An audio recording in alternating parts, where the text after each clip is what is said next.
मैं डॉक्टर साधना भंडारी राजकीय डूंगर महाविद्यालय बीकानेर के लोक प्रशासन विभाग से आपका स्वागत करती हूँ। आज का मेरा वीडियो साइंटिफिक मैनेजमेंट पर है। इस वीडियो को हम पार्ट्स में पढ़ेंगे क्योंकि यह विषय कॉलेज व्याख्याता और सिविल सर्विस एग्जामिनेशन के लिए भी अत्यंत महत्वपूर्ण है। तो आप फर्स्ट ईयर में या एमए में जब इस सब्जेक्ट को पढ़ें तो आपकी इस विषय पर ऐसी पकड़ होनी चाहिए कि आप कॉम्पिटिटिव एग्जाम्स में बहुत अच्छे तरीके से साइंटिफिक मैनेजमेंट से रिलेटेड क्वेश्चंस को अटेम्प्ट कर सके। साइंटिफिक मैनेजमेंट क्योंकि टेलर ने दिया है, तो जब भी हम किसी विचारक की बात करते हैं तो ये बहुत ज़रूरी है कि सबसे पहले हम उसकी लाइफ हिस्ट्री को देखें। उसने क्या किया, उसने कहाँ कहाँ काम किया, उनके पेपर्स कौन कौन से हैं, उनकी बुक्स कौन कौन सी हैं। तो आज के वीडियो में हम उनकी लाइफ हिस्ट्री पर थोड़ा सा प्रकाश डालेंगे। टेलर का जन्म 1856 में फिलाडेल्फिया में हुआ और टेलर ने 1875 में कॉलेज में अपनी पढ़ाई छोड़कर एक अप्रेंटिस और एक मशीन मैन के रूप में अपना कार्य शुरू किया। देखिएगा, उसकी जो लाइफ हिस्ट्री है उससे ही रिलेटेड उसके थॉट्स हैं, उसकी इन्वेंशंस हैं और उन्होंने क्यों वो थ्योरी प्रपोज की। 1878 में फिलाडेल्फिया के मिडवेल स्टील वर्क्स नामक कारखाने में मशीन श्रमिक के रूप में उन्होंने नौकरी आरंभ की। मिडवेल स्टील वर्क्स कंपनी का नाम आप बहुत ध्यान रखें, इस पर कई बार क्वेश्चन आता है कि टेलर ने अपना कार्य कहाँ से आरंभ किया। इस कारखाने में कार्य करते हुए, क्योंकि उन्होंने कॉलेज में अपनी पढ़ाई छोड़ दी थी, तो इस कारखाने में कार्य करते हुए उन्होंने इवनिंग में अपनी पढ़ाई करी और इंजीनियरिंग में उन्होंने अपनी डिग्री हासिल की और धीरे धीरे करके वो चीफ इंजीनियर के पद तक पहुंच गए। देखिएगा, एक श्रमिक के रूप में कार्य करने वाला व्यक्ति किस प्रकार से एक चीफ इंजीनियर के पद तक पहुंचता है। टेलर ने धातु कटाई के तेज गति यंत्रों का आविष्कार किया। धातु की कटाई के तेज गति यंत्रों का आविष्कार किया तथा इन्हें पेटेंट भी कराया। 45 वर्ष तक की अवधि तक उन्होंने मुद्रा अर्जन का कार्य किया, अर्थात सैलरी ली, लेकिन उसके पश्चात उन्होंने निशुल्क परामर्शदाता और व्याख्याता के रूप में अपना कार्य आरंभ किया। और उनका मानना था कि जीवन में आनंद को कर्तव्य बनाने की अपेक्षा कर्तव्य को आनंद बनाना अधिक महत्वपूर्ण है। और इसी पंच लाइन के साथ उन्होंने अपना जीवन व्यतीत किया और वो इतने सफल हुए कि उनका वैज्ञानिक प्रबंध आज भी बहुत अधिक प्रासंगिक है। और ये अवधारणा ऐसी है कि वैज्ञानिक प्रबंध को जब हम पढ़ते हैं तो हमें ऐसा लगता है कि हमें किसी प्राइवेट सेक्टर में इसे अप्लाई करना है या इसे हमें बहुत बड़ी ऑर्गेनाइजेशन में अप्लाई करना है। नहीं, हम इसे एक बेसिक लेवल पर अपना कर भी बहुत बेटर रिजल्ट्स को प्राप्त कर सकते हैं। टेलर ने जब साइंटिफिक मैनेजमेंट दिया तो साइंटिफिक मैनेजमेंट देने के कुछ कारण रहे होंगे। क्या कारण थे कि धीरे धीरे उनकी जो थॉट प्रोसेस थी वो साइंटिफिक मैनेजमेंट की ओर गई। देखिएगा, उन्होंने अनेक पदों पर कार्य किया, श्रमिक से चीफ इंजीनियर के पद तक पहुंचे, तो डेफिनेटली ये जर्नी कई पदों से होकर गुजरी होगी। और उन्होंने इस दौरान अनेक समस्याओं का अध्ययन किया। उन समस्याओं में से प्रमुख समस्याओं पर प्रकाश मैं यहाँ डाल रही हूँ। पहला था प्रबंधकों में श्रमिक प्रबंध उत्तरदायित्व के संबंध में स्पष्ट विचार का अभाव। मतलब प्रबंधकों में इस बात का अभाव था कि श्रमिक और प्रबंधक के बीच में किस प्रकार के संबंध होने चाहिए। दूसरा, कार्य प्रमाणों का निर्धारण न होना। जब किसी भी ऑर्गेनाइजेशन में, बेसिकली इन्होंने कारखाने में कार्यों का अध्ययन किया था, तो इन्होंने देखा कि वहाँ पे कार्य को मापने का या कार्य को निर्धारित करने का कोई एक फिक्स पैरामीटर नहीं था। श्रमिकों की कार्यकुशलता वृद्धि के लिए प्रेरणा का अभाव था, यानी कोई ऐसी प्रोसेस नहीं थी, कोई ऐसी प्रक्रिया नहीं थी, या कोई ऐसा टीचिंग नहीं था जिसके माध्यम से श्रमिकों को मोटिवेट किया जा सके कि उन्हें अपनी एफिशिएंसी को बढ़ाना है। श्रमिकों में जी चुराने की प्रवृत्ति का पाया जाना, वो काम से जी चुराते थे श्रमिक, उन्हें लगता था कि बस इतना ही एक दिन में काम करना है, इससे ज़्यादा काम हमें नहीं करना है। और प्रबंधक कैसे कार्य करते थे, उनके पास भी कोई साइंटिफिक तरीका नहीं था काम करने का।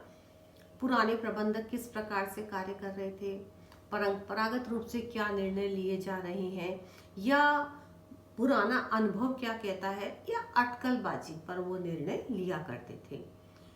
श्रमिकों को जब कार्य दिया जाता था तो या तो देखिएगा कार्य योग्यता के अनुसार दिया जाए या उसकी रुचि के अनुसार दिया जाए। यदि इन दोनों बातों का ध्यान नहीं रखा जाता है तो व्यक्ति कार्य को बहुत अच्छे तरीके से परफॉर्म नहीं कर पाता है।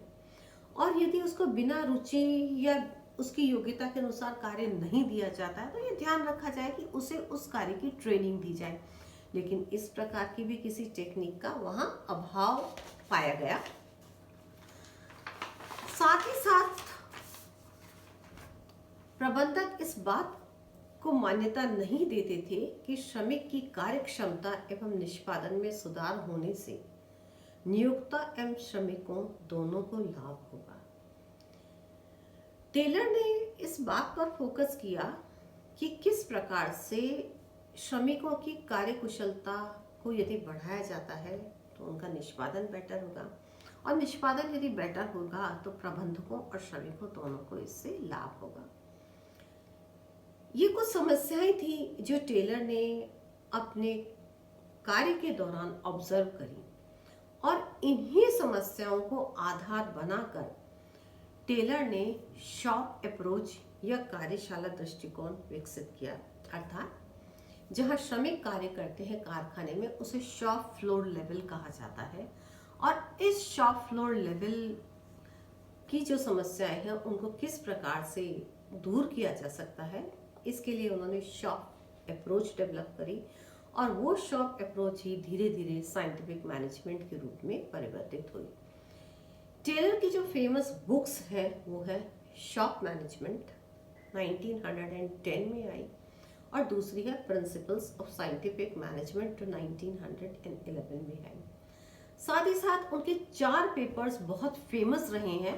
अक्सर ऑब्जेक्टिव में ये ज़रूर पूछा जाता है। पहला जो उनका पेपर है बहुत फेमस, वो है अ पीस रेट सिस्टम, दूसरा है शॉप मैनेजमेंट, तीसरा है on the art of cutting metals, क्योंकि उन आर्ट ऑफ कटिंग मेटल्स पर ही उन्होंने अपना कार्य आरंभ किया था, और चौथी है द गॉस्पेल ऑफ एफिशिएंसी। तो ये कुछ बुक्स हैं और ये कुछ पेपर्स हैं जो एग्जामिनेशन पॉइंट ऑफ व्यू से हमें ध्यान होने चाहिए। टेलर का जो प्रिंसिपल कंसर्न था, टेलर ने ये सिद्धांत क्यों देना चाहते थे वो साइंटिफिक मैनेजमेंट, तो उनका प्रिंसिपल कंसर्न क्या था। जब हम इस थीम को पढ़ रहे हैं तो हमें ये बात ध्यान होनी बहुत आवश्यक है।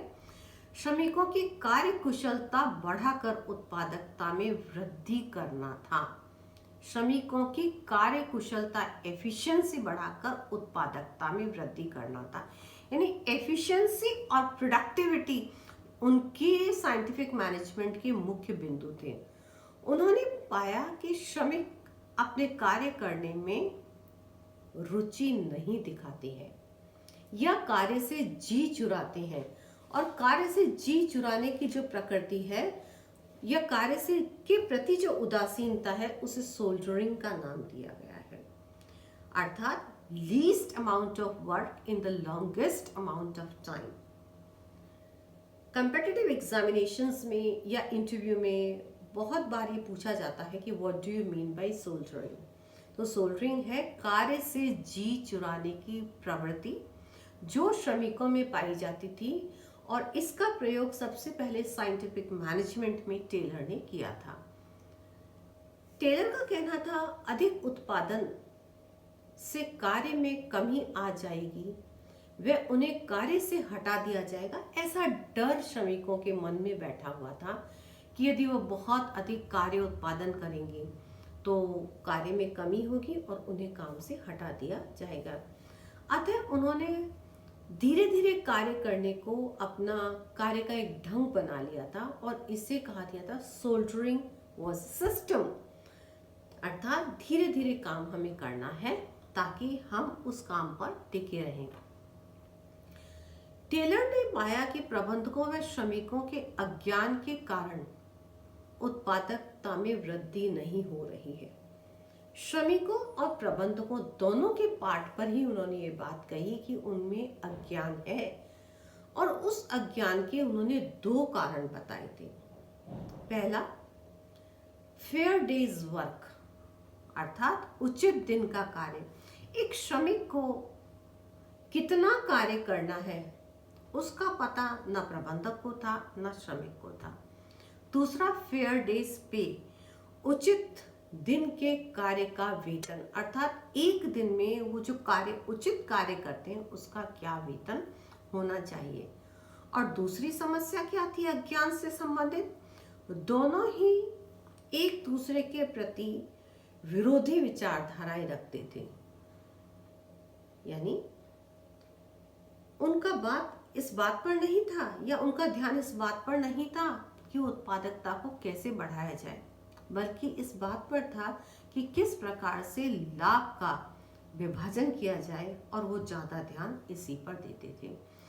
तो ये कुछ कारण थे जिनकी वजह से टेलर ने साइंटिफिक मैनेजमेंट दिया।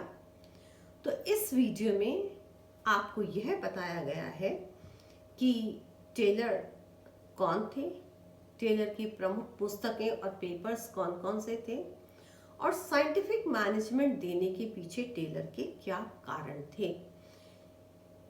किसी भी विचारक को जानने के लिए इन बातों का जानना जरूरी है। आप इस वीडियो को ध्यान से देखिएगा। नेक्स्ट वीडियो में हम कुछ एक्सपेरिमेंट्स की चर्चा करेंगे। तब तक के लिए धन्यवाद।